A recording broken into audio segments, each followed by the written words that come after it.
General quarters, all hands man your battle stations. Broadcasting live on WNN 1470 AM, 95.3 FM, iHeartRadio, and the World Wide Web. This is Make America Think Again with your Google Blacklisted host, Tom Trento. Danger, Will Robinson. Danger. No, Will Robinson. Danger. Yeah, blacklisted, I guess, from Google. That happened a while back. Still a problem, but, you know, this is the world we live in, and our good friend Laura Loomer, who did an amazing job this year running in the 21st District. Yes, she did. Against Lois Frankel. Laura lost, but she won. Right. She lost, but she won.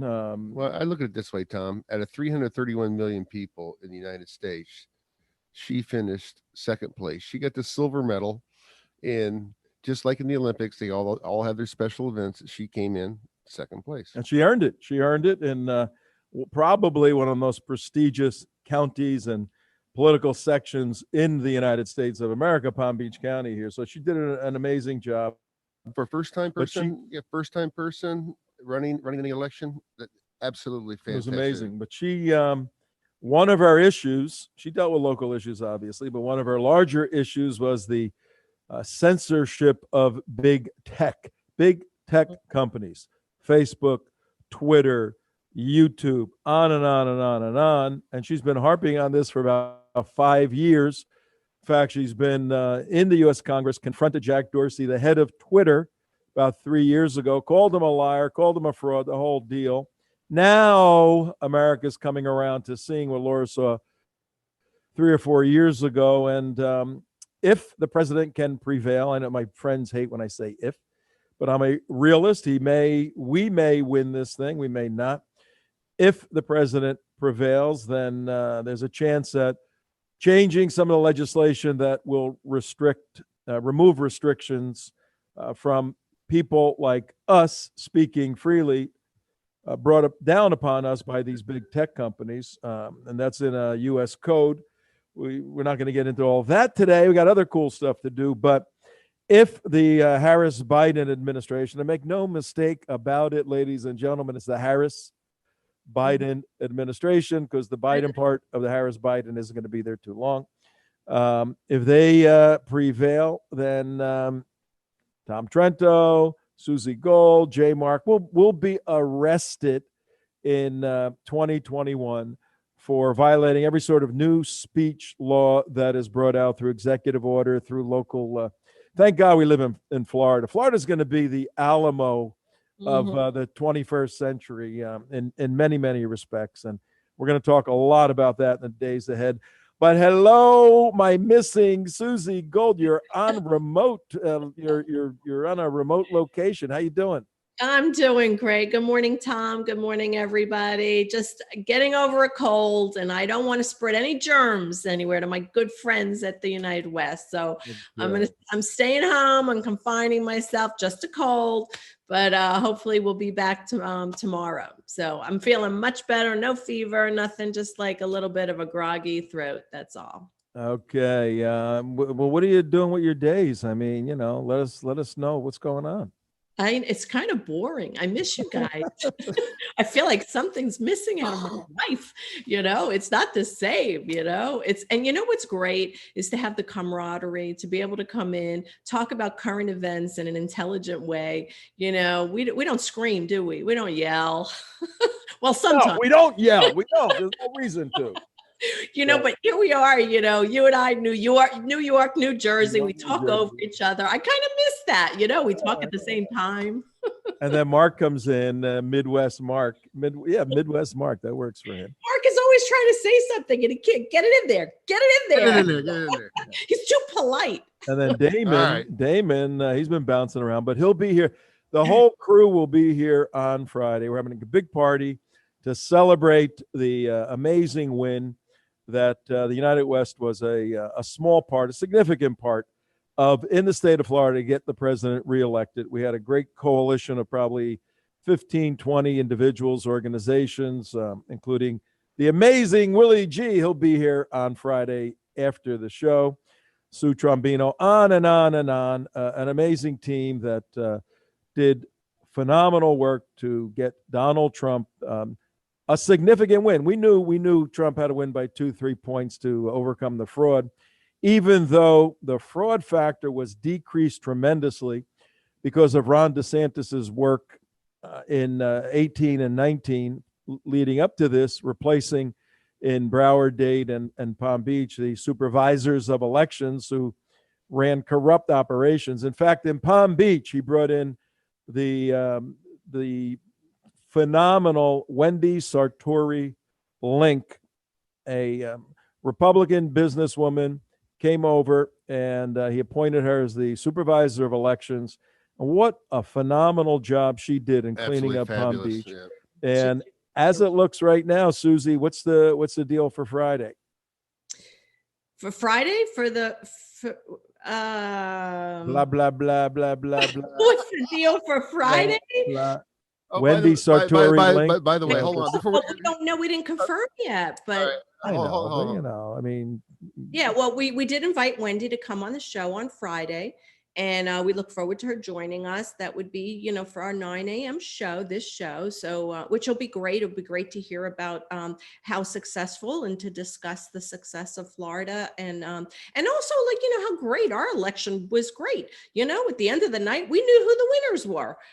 So we want to celebrate with Wendy and all of us and say, what, Florida is the example for the rest of the country. And that's what's so important, is to say, what, we don't have to wait a week, 2 weeks, a month to know who the winners are, in this day and age. So, and I think, also to hear Ron DeSantis speak for to the entire country and say, Florida is the role model. So we have great things to celebrate.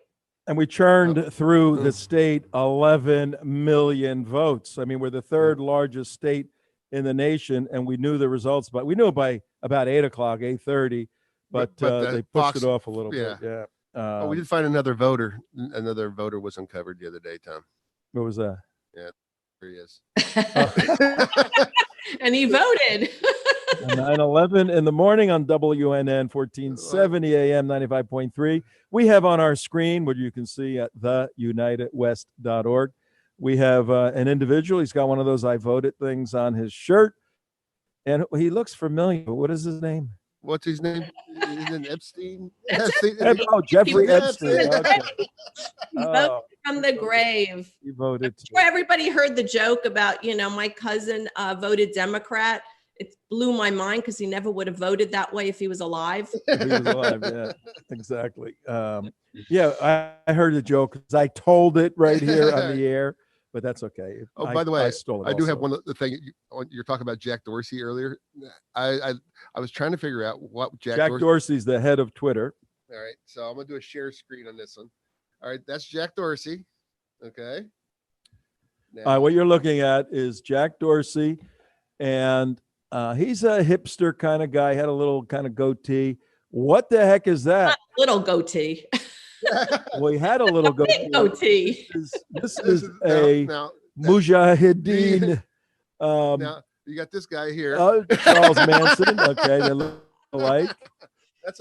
He looks like Charles Manson. I swear. And he looks like Bin Laden. I mean, you got. I should put Osama bin Laden. He does look like Charles Manson. I think he should braid it. That would be an interesting look. He did have like little beads in it the other day. It was like Really? like, I guess when you have that much money, you could do whatever you want and look however you want. He comes up with it's actually a phenomenal idea. Twitter. As a billionaire, he's a billionaire at this point. He could wear any beard. So he's just looking at the world and going, screw everybody, whatever. You say something wrong, I'll knock you out of Twitter. But there's a big move to Parlor, Parler. Yes, they're at the top of the app list.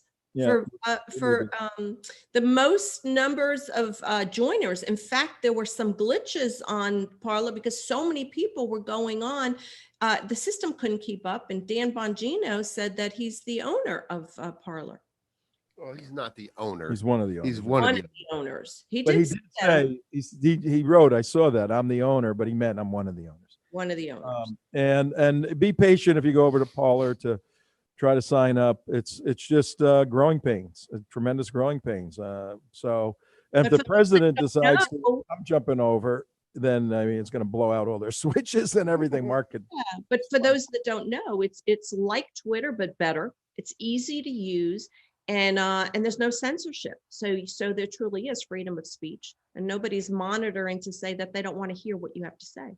Yeah, you need to support it. And really for the do. technical Neanderthals out there, Twitter, people go, what's tweeting? What's Twitter? You know, Twitter is an amazing piece of software program that enables the world to speak to each other through texting, essentially. It's a very sophisticated texting platform where you could put something out right now. It goes to whoever signed up to Twitter. I think there's 1 billion people signed up, some crazy number. And you could literally be talking to anybody in any part of the world about anything. And there's that element of involvement if you want to do anything like that. But more so for people in influence or people that want to be aware of what's going on. It's immediate. CNN lags behind Fox, ABC, because somebody is somewhere, something happens, and they post it on Twitter the moment it's happening in real time, and you're watching a riot take place way before the news people even got there. If you do what we do, or you're concerned about what's going on, it's becoming a necessary element. That's why it's so important that they don't censor people like us or Laura. Well, actually, even worse yet, the news media is getting all their news off of Twitter. They're getting it off of Twitter, yeah. Yeah. There's some amazing independent journalists, and we hope Laura goes back to her investigative journalism. There's amazing investigative journalists running around, and I mean they're breaking stories worldwide. It happens in Israel, happens all over, and they pop this stuff up, and you know it changes public opinion, it changes political processes. The president, last I heard, he had about 80 million followers. 80 million. He's got more people following him than actually voted for him, because a lot of people that don't like him follow him. But he pushes. That's why he tweets. He goes beyond all the legacy media, the established media. He just says, these people are crazy. Here's what's going on. And you get it unfiltered right from the president. Some people say he tweets a little too much, but that's okay. So, all right, Tom Trento, your host with my co-host, Suzi Gold. There you are again. Put her back on the screen, Mark. Let her say hello to everybody. Yeah, Hello, everybody. I miss all of you. It's not fun to sit at home alone. Let me tell you, it's not fun. Here's what we have. I got a lot of stuff to do today, but we missed a couple of things yesterday. One of the items that we missed is right here.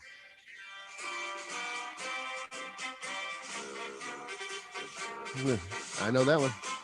Through the halls of Montezuma, through the shores of Tripoli, we will fight our country's battles on the land and the sea. Go, Mark, go! We'll fight for rights and freedom, and then keep our country free.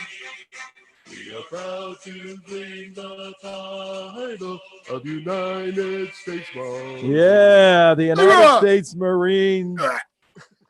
Birthday was yesterday. Yeah. We missed the birthday. And being an ex-Marine, You're an ex-Marine? A former Marine, never an ex-Marine, a former Marine. Well, I'm still a Marine. I just left the service. The Marines are actually older than the United States of America. 1776 is the birthday. 1775, yeah. 8 months before July 4th, 1775. And who was the Continental Congress said, we need Marines, man. We need some Marines. Well, you know what happened? Well, you know, go from the halls of Montezuma to the shores of Tripoli. What are they talking about? Tripoli.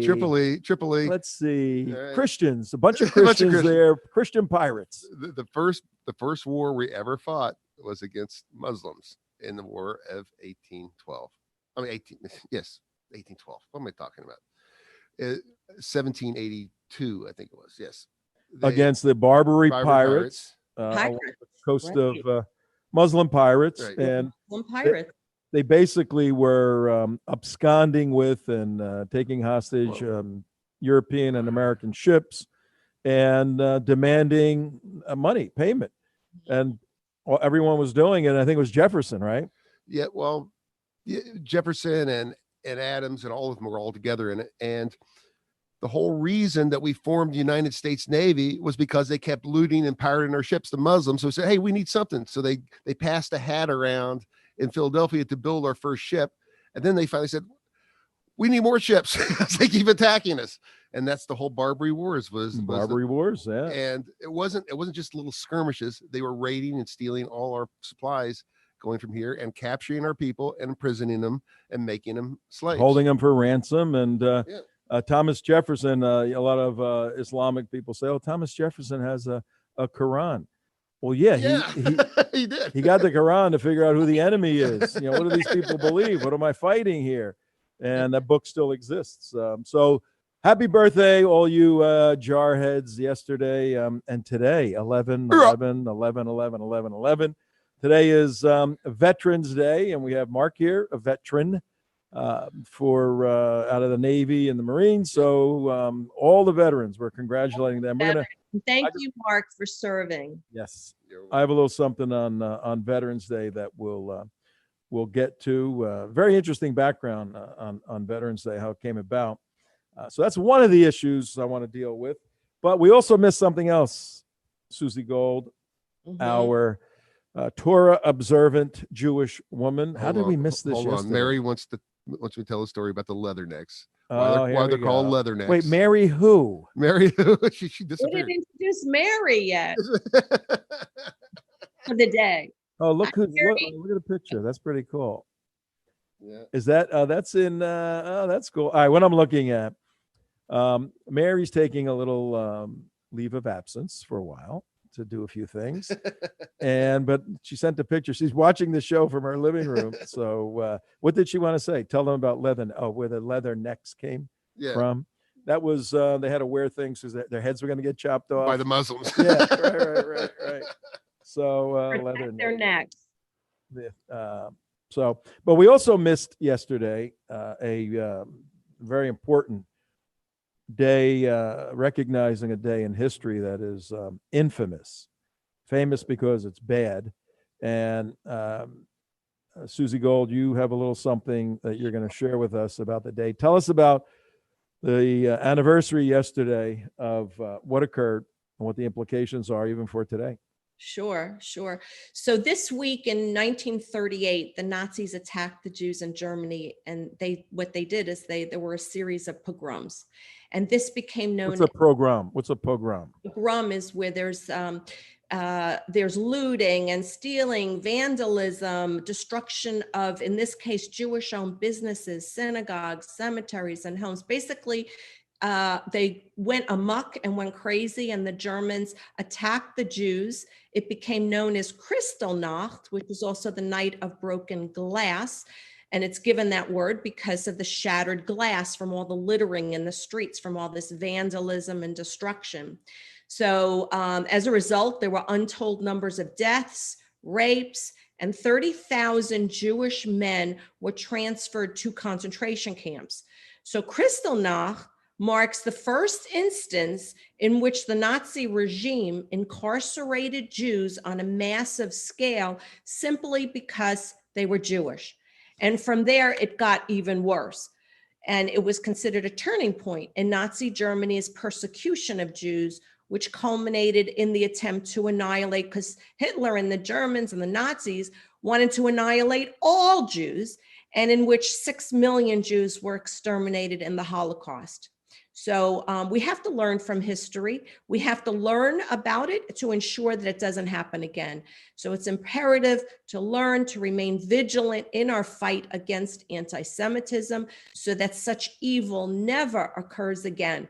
And sometimes I think we use the term never again loosely. You know, we wear pins and we say never again, but we must really mean it. So if you hear anti-Semitism, if it's spewed from the lips of our politicians, if it's spewed from people, it starts with a thought, it starts with a word. And in terms of, and with Kristallnacht, they started by vandalizing, and then it turned into all around murder and acceptance that these people and Jewish people could be murdered and annihilated and nobody would stand up for them. So we must really remember, and we must never, ever, ever forget and stand up for what's right.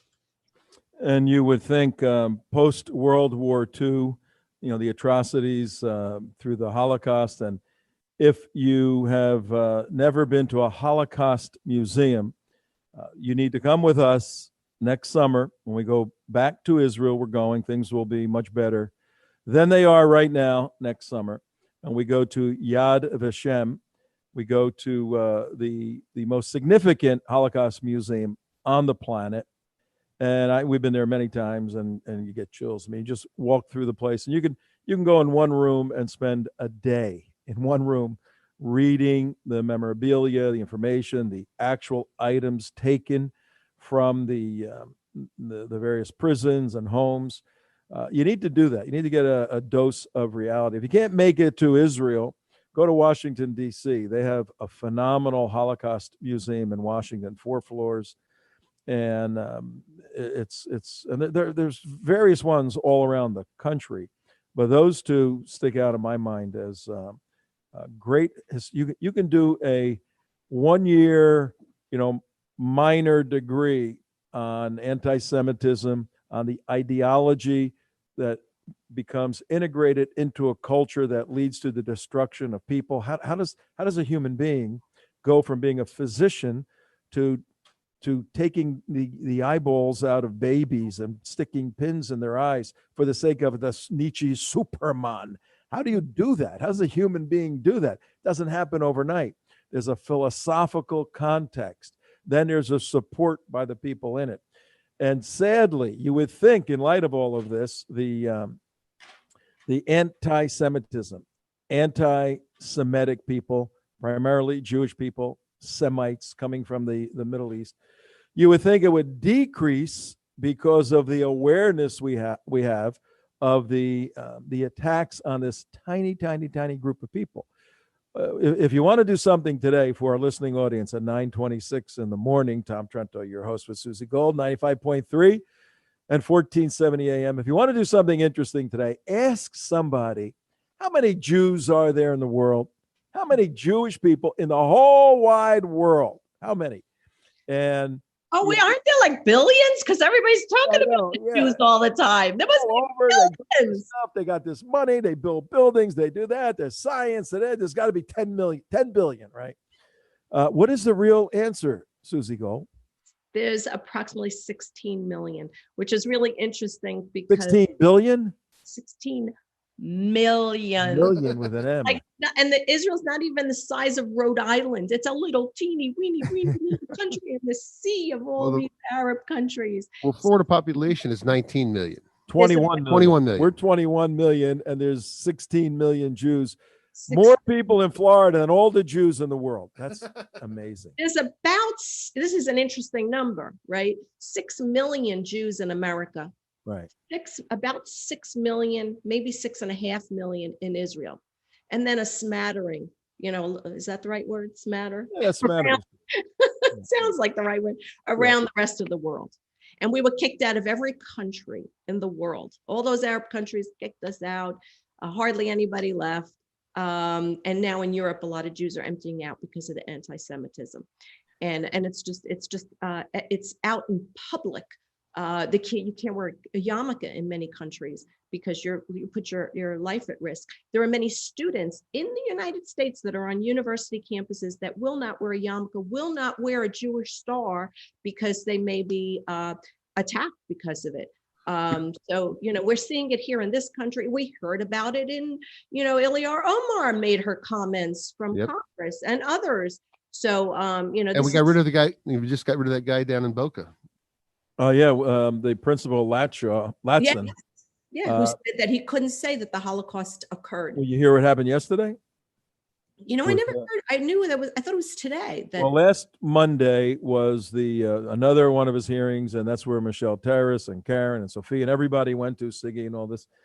And they, Lori Cardoza Moore, for those of you just tuning in, 928, I'm mentioning names. They may not mean anything to you. If you follow our show, and you ought to, these are individuals that are moving mountains here in the state of Florida and the United States. We, the United West, is a group of activists, and we activate activists. We help other people do a lot. So I throw these names out casually, and you may not know who they are, but they're very significant people that are working, most of them volunteers working to make your life better and your children's life better. That's why they're very, very important people. They stood up in this meeting at the Palm Beach school board last week, and they said, this guy, look, you can't be a principal and not know if the Holocaust is a historic fact. Okay, those two things don't work together. I'm a principal. I'm leading all these students. I don't know if Abraham Lincoln really was a real human being. I just can't establish that historically. And the Holocaust was within the lifetime of people alive. If you hold to the reality of Abraham Lincoln being a historic figure based upon purely circumstantial evidence, there's no prima facie evidence, no first-person witness testimony that Abraham Lincoln was the 16th president. We have data that we accumulate, and we build an argument and say that's a reasonable conclusion. The guy existed. The Holocaust is people that have tattoos, numbers on their arms, and they had a guy at the hearing the other day, and this principal, couldn't bring himself to say it was a historic fact. He then apologized in some way. In any event, the school board fired him finally yesterday. He's no longer teaching in the Palm Beach school system. And that's very, very important. We don't like people getting fired, but yes, we do. Yes, we do. Yeah, if you're playing games like that, if you're playing games like that, that's just nonsense. Well, and this really brings up a really good point about what we do and how we do it. And we just don't, we're not just here to show up for election day to make that stuff happen. We make stuff happen all year round.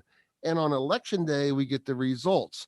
And so it's not just 2 months before we get all fired up. No, we do this stuff all the time in the background throughout the whole year for the next 2 years to 4 years.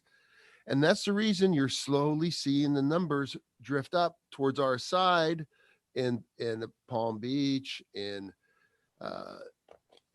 Miami-Dade, and all these different areas, all up the coast here, because of what we do. And then on election day, they say, wow, what's going on down in South Florida? Well, maybe if you guys would pay attention for the last, 4, 10, 12 years, what we've been doing down here, you'll see how to swing votes back to the right cause. And we're influencing people through the presentation of factual information. That's one of the things we do. Now, moving from anti-Semitism to France, because we've spent some time there, and we stay in the Jewish quarter in Paris. And you're right, Suzi Gold, our friends there take their yarmulkes, their kippahs off. It's like wearing a Make America Great Again hat in going through Detroit, downtown Detroit or Chicago. You're not going to put the hat on because people are going to identify you and target you. That's what's happening to Jews worldwide. And it's a problem, and Jews are leaving. But we have some Jewish resistance fighters in France. And I got this from one of them the other day. He's following very closely our work, watches the show and everything, our work here, big Trump supporter. And he said, I'm going to tell you how we do polling, how we do elections in France. Now, France is a crazy country, completely crazy country, but listen to how they vote in France. It's very interesting. In France, I'm reading now from what a Jewish resistance fighter fighting against the Islamic onslaught, fighting against the Marxist onslaught, using different names, and we've been there with them undercover and all of this. Here's what he says. In France, in all polling places, all votes are made on election day with a paper ballot.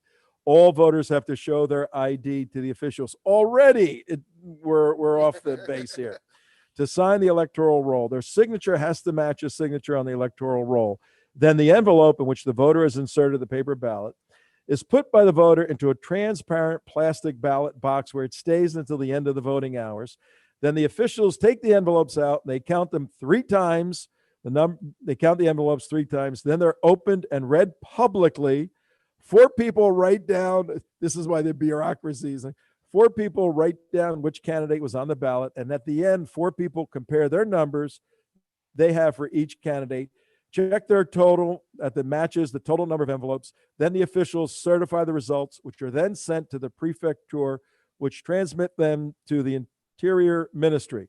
During all of this process, the ballots don't leave the polling station until all of them have been counted. At the table on which is placed the transparent ballot box are seated 2 officials and at least 2 poll workers from different political parties, usually at least one from the left and one from the right. At the end of this process, the ballots are sealed in a bag, which is sent to the prefecture for preservation. He said, it's surprising and sad and shocking that America, this great country, has done so much good around the world, which is the most powerful democratic country in history, doesn't better protect the integrity of the electoral process in all its counties. You mean I just can't mail it in? You can't just mail it in. Look, that was a setup. I mean, the whole thing was a setup. The pandemic is for real, obviously, but Rahm Emanuel and his brother, who are now popping back up in the Biden administration. Rahm Dead Fish Emanuel. Yeah, Rahm, R-A-H-M, Jewish people, Suzi Gold. In the Obama administration, Rahm Emanuel was Obama's right-hand man, basically chief. Then after that, ran for mayor of Chicago, became the mayor of Chicago. His brother's a physician involved in all. They're popping back up in the all Joe Biden is doing is going back to Obama saying, who do you want me to put in here? Right. And the left is going nuts. These people are going to self-destruct. Absolutely. Everywhere these guys go, chaos and destruction. Look at Rahm Emanuel, who became mayor of Chicago. Crime skyrocketed through the roof and just took off, and he totally destroyed the town. Going into Chicago is like going into Beirut right now. Well, well, all the rioting has slowed down quite a bit in these cities, and it was interesting that all the cities were boarded up, the major cities during the election. And as of right now, Donald Trump's people, the 72 million people or so, have lost. Shouldn't we be rioting and ripping and tearing and looting and pogroms, doing pogroms all over the place to everybody? I want to hit a Best Buy, Tom. Go to Best Buy, exactly. Well, here's you announced yesterday is a caravan is going from Gainesville all the way up to DC, and it's a caravan for Trump, and they are going to take the long drive up, and it's to show love and support and respect and for our great president. And that's what we do. We don't loot, we don't steal, we're not in the streets smashing and destroying property. And look, at the end of this this adventure, which is December 14th, at the end of it, if Donald Trump loses, if all of us lose, nobody's going to hit the streets. Nobody's going to advocate that. Nothing like that. I guarantee you, before the first quarter, well, the inauguration is the 20th. Before the summertime comes, there'll be rioting and looting on the other side, somewhere, some way, for whatever reason. And I can think of a lot of reasons. We'll go through some of them. So, but what I want to do today is lay out a context for what our options are from here. All of those who have been arguing and fighting for the Republican policies. The leader obviously is Donald Trump. We've been fighting for that for 4 years. What do we do now? There's a lot of hand wringing and chaos and confusion and hoping and pray and everything else. And I have mentioned a couple of times that he may not win. And here comes the hate now. I guess you and I, Suzi, maybe have laughed a couple of times since the election. Well, we got some feedback on that. And some folks have contacted people close to us, people that listen to the show every day. And they were a little disappointed in you, Suzi Gold. Me? You, yes. Me? Yes, and me, both of us. Because the perception was we're not taking this seriously enough. And they mentioned it to, they contacted Willie G because they had his phone number. and they said, look, we really love the show. We watched the show. And, those guys, me in particular, you laughing, I guess, and me being negative about the chances of Trump winning. And so Willie said, I just got to tell you this, because the people that he spoke to that called him had been taking notes on the show. They're legitimate, real people. They're not I'm not so our opponent. happy to hear that people are listening intently and have an opinion. It's great. So why are you so happy in the midst of the possible destruction of Western civilization here in America? Well, first of all, I'm not happy about what has occurred with the election process. I'm not happy that there are irregularities. What I'm happy about is that we still live in a free society. We still live in a democracy. And I want to believe and trust in the process. And I do believe that should this go to the legislators and then to the Supreme Court, that justice will be served. And that whoever the president comes out to be, I do believe that the Republicans knew this was going to happen. We heard that from Peter Feynman. He said, don't listen to the mainstream media. The mainstream media is just, what they're doing is they are just impressing upon us to be afraid, to impose fear. And I think what we have to do is we have to trust the process. We need to stand by our president. We should be out there waving flags to really show our patriotism and love for our country and for the Republican Party and for what we believe and stand for. And it's not over yet. This is not over in a long shot. So I don't think that we need I don't think we need to say, hey, we lost it. We didn't lose it. And it is going to follow the right process, due process. So I trust in that. And, I don't believe that we're not taking this seriously. I believe that we are, and we are trying to impress upon everyone to learn and to become educated on what's going on. Okay, I saw that. Okay, all right. That's my opinion, is that. Okay, go ahead, Tom. That was very good. Yeah, very good. We're giving, Well, for the listening audience, we're giving a Suzi joke. Gold. Wrap it up, it's an son. inside. So, Well, I got a question for you, Tom. What? Do you put a spare tire in your trunk? Yes, I do. And if you're going over a bed of nails, would you put like maybe 2 spare tires in your trunk? Yes, I would. And so it's not like I think I'm going to get a flat today, or I think something's going to happen today. I said, just in case this other thing happens, we need to be prepared. And that's what we've been saying. He said, look, it could happen. You know, Biden could become president. Don't kill the messenger by saying that he could. And that's a good point. All right, I'll take a couple of minutes, and Suzi, you give me the wrap up sign, okay? Never did that to you. I'll take a couple of minutes and put this into perspective. I made some notes, and this is a little lesson in communication, in organization, and activism. Been doing this for a very long time. I absolutely know what I'm doing, and it has been proven that I know what I'm doing through the years. I've made mistakes, but you learn from your mistakes.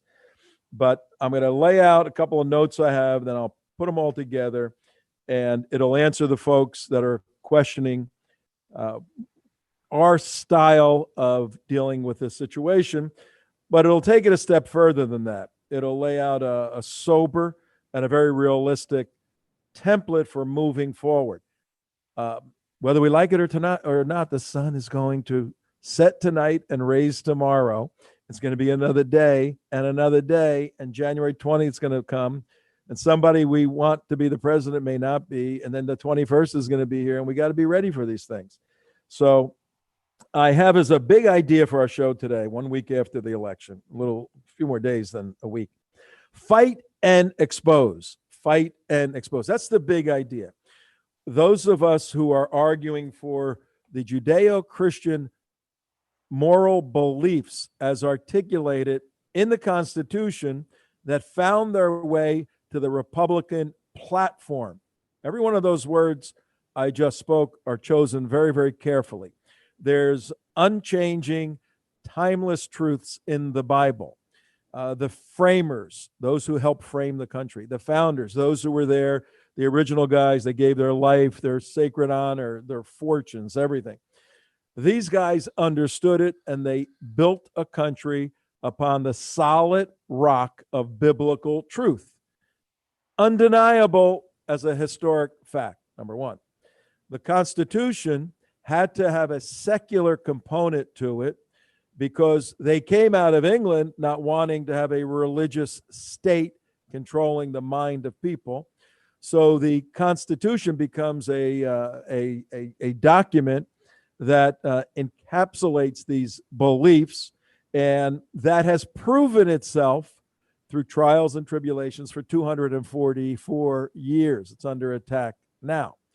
The Republican Party in the 21st century has chosen a platform, its belief, its Weltanschauung, its worldview, why is raison d'etre, its reason for existing.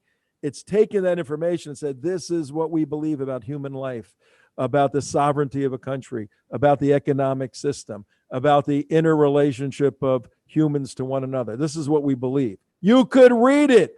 Go to the Republican Party platform. This is what we're defending. This is what we're arguing for. Over against that, the Democrat Party has almost an antithetical view of the way the world operates, and therefore the way the government ought to operate within that world, within this country. And primarily, this is for another show, but primarily the major difference between the two parties is the reality of a living, breathing God that animates individuals and that functions in the everyday affairs of a country. That is part and parcel of a Republican platform. Read it. It's right there. Go over to the Democrat one, read the Democrat platform. It's not there.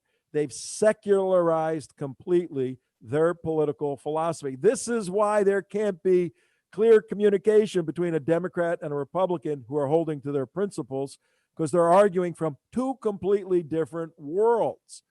And could this divide ever be bridged? Probably not. It's only going to get worse unless one side abandons God and moves closer to the side that has abandoned God, or conversely, one side accepts the animation and involvement of a real life God in their life and moves closer to the Republican side. Otherwise, it's going to get bigger and bigger and bigger and bigger, and history has told us what happens there. Therefore, understanding that context, it's very important for us to fight and expose. Right now, till December 14th, we need to fight and expose every day the fraud that took place by the Democrats on election day. And actually began way before that. The whole mail-in ballot, I mean, come on, that was such a scam. The numbers, there's no question that there's fraud. Even the hucksters on TV, the Cuomos and all of them, they're starting to say, well, if there's independent sort of minute situations of fraud here and there, they certainly didn't change the disposition of the election. It wasn't enough fraud for Trump to win. So they're accepting that, our party has committed fraud, but not enough fraud to win the election. Not a great position to be in. Our job is to fight and expose for as long as we can, and that includes the rule of law. Now, I'm going to stop here for a minute. I want to ask both of you guys. And then I'm gonna bridge this out to three elements that we have to do. 9:47 in the morning. Now we're getting a lesson in political philosophy and activism today. Tom Trento, your host. But the argument on the media side and on Pelosi and all of them, they're saying Trump and his people are obstructing the transition of government to the degree that there's national security implications. Now, the national security of America is at stake because Donald Trump won't concede. Mark, how do you answer that? It's the Constitution that they don't want to follow. It's not Donald Trump. Donald Trump is just a conduit of this of the constitutional message. He's going right down the Constitution. I want a verified vote. I want legal people to vote. And that they don't want that. They don't want legal people voting. They want everybody voting legally and illegally. because they cannot maintain their power without fraud and cheating. They know it. They know it in their hearts that the people do not support their policies. Just like in Hitler, we're talking about Kristallnacht, right? Everybody thinks, well, Hitler won popular support and he only won 33% of the vote. He only won 1/3, and he took the rest by force. That's what communists, fascists, and socialists do. They take the rest by force once they have a little bit of support. And when you have big tech, all the big social media organizations on your side, it's easy. Suzi, go. Yeah, well, this is I'm sorry. No, I was going to say, for 4 years, the Democrats propagated one of the largest hoaxes ever in American history on the president, on us, and clearly to the point of treason. Some of the individuals were treasonous in doing this. The concerns about national security, all that stuff, we're not there. We got to get rid of Trump. Now they're concerned about national security. Your thoughts? Well, this is just a desperate measure on the part of the Democrats. Biden has not won. The media declared he won. That's not the way it works in America. So they're really trying to distort the truth to the American public and thinking that Biden did win. Well, not all the votes are in, as we know, and we need to ensure that the Electoral College then and the states then state who the winner is in each of the states. So this is just a desperate attempt on their part. And on this whole thing about, what they've been saying with regard to the, national security, and it's just another thing, a scare tactic. So we need the due process to follow. Yeah. So I'll bring up real quick. I just want to bring up Peter Feynman brought this up the other day, and this is really, really, really important. It goes back to Stalin, and Stalin's personal secretary said that Stalin said, "I regard it as completely unimportant who in the party will vote and how, but it's extremely important who will count the votes and how." The mindset, they know that their policies are not popular with the people. They know they have to take it by force, by cheating, by everything else. That is just their idea is that the people don't know what's good for them. They don't know what we can do. Yeah, there's an elitist attitude for sure. So for the sake of the audience, 9:51, we got a few minutes left. The big idea that we're leaving with you, we're initiating today, and we'll cover it over the next couple of days. We need to fight and expose. From now until December 14th, we fight based upon the Constitution, as Suzi Gold said, and we expose the fraud. That is going to be critically important moving forward. Whether Donald Trump wins or loses the certification on the 14th, time will tell. It will make its way through the courts.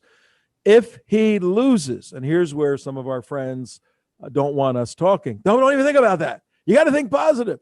And some of the quantum folks believe if you have negative thoughts, they actually can move. My negative thoughts can move the universe to make it not happen. I don't buy into that. Putting a spare tire in your trunk is not a negative thought. And I'm a realist. If we go fight that battle over there, somebody could get hurt, and how are we going to pick up the wounded people? And what are we going to do with them? I don't think about that. Somebody's going to get wounded. You got to think about these things. So starting on December 14th going forward, once there's a certification, and that's a magical number because the Electoral College is required to certify by then, and the courts will move expeditiously to make sure that happens. If Donald Trump loses going forward, we fight and expose. The big idea is fight and expose. We're exposing the fraudulent elements within the Democrat Party, the treasonous elements within the Democrat Party, the immoral elements within the Democrat Party. There's a whole bunch to expose. It'll be like shooting fish in a barrel. It'll be so easy. But here's the three elements that we're going to lay out over the next couple of days that everyone listening and every activist, every individual can get involved in. I'm suggesting that there are three options for every person now from today till December 14th and going forward. One, prosecute the legal, constitutional opportunities that exist.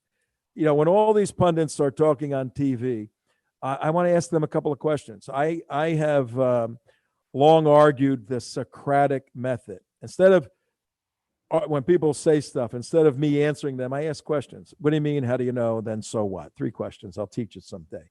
But I would like to ask any of these people, Donald Trump is interfering. I would ask, does Donald Trump have a constitutional right to argue the conclusion of this election right today? Does he have that constitutional right to do that? What are they going to say? Well, he's just blocking that. He's intentionally just trying to do it to grab power. Okay, I'll restate the question. Does Donald Trump have a constitutional right to object to question, and to fight legally? Not when we have a duly elected president.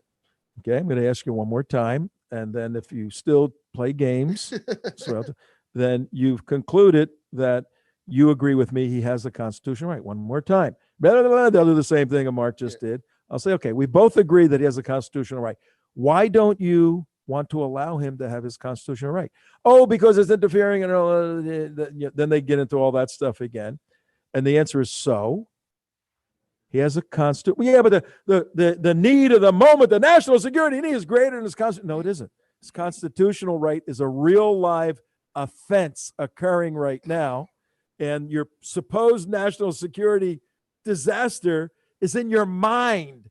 Let there be a disaster. Watch how quickly the country turns and resolves whatever the national security thing is. So you could out these people very, very quickly.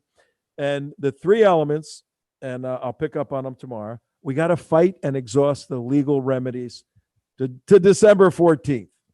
Also, and each person has to pick where they best are suited to participate in one of these 3 elements.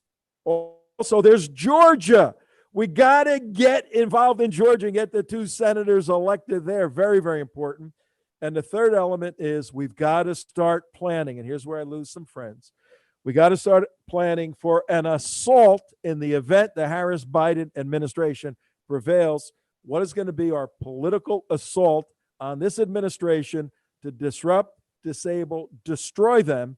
Because we know they're out for the destruction of the Constitution, and we need to fight them all legal means necessary. 3 options. Where do you fit in? Everyone needs to fit in somewhere. I rest my case until tomorrow. Very good. No, but it's true though, Tom.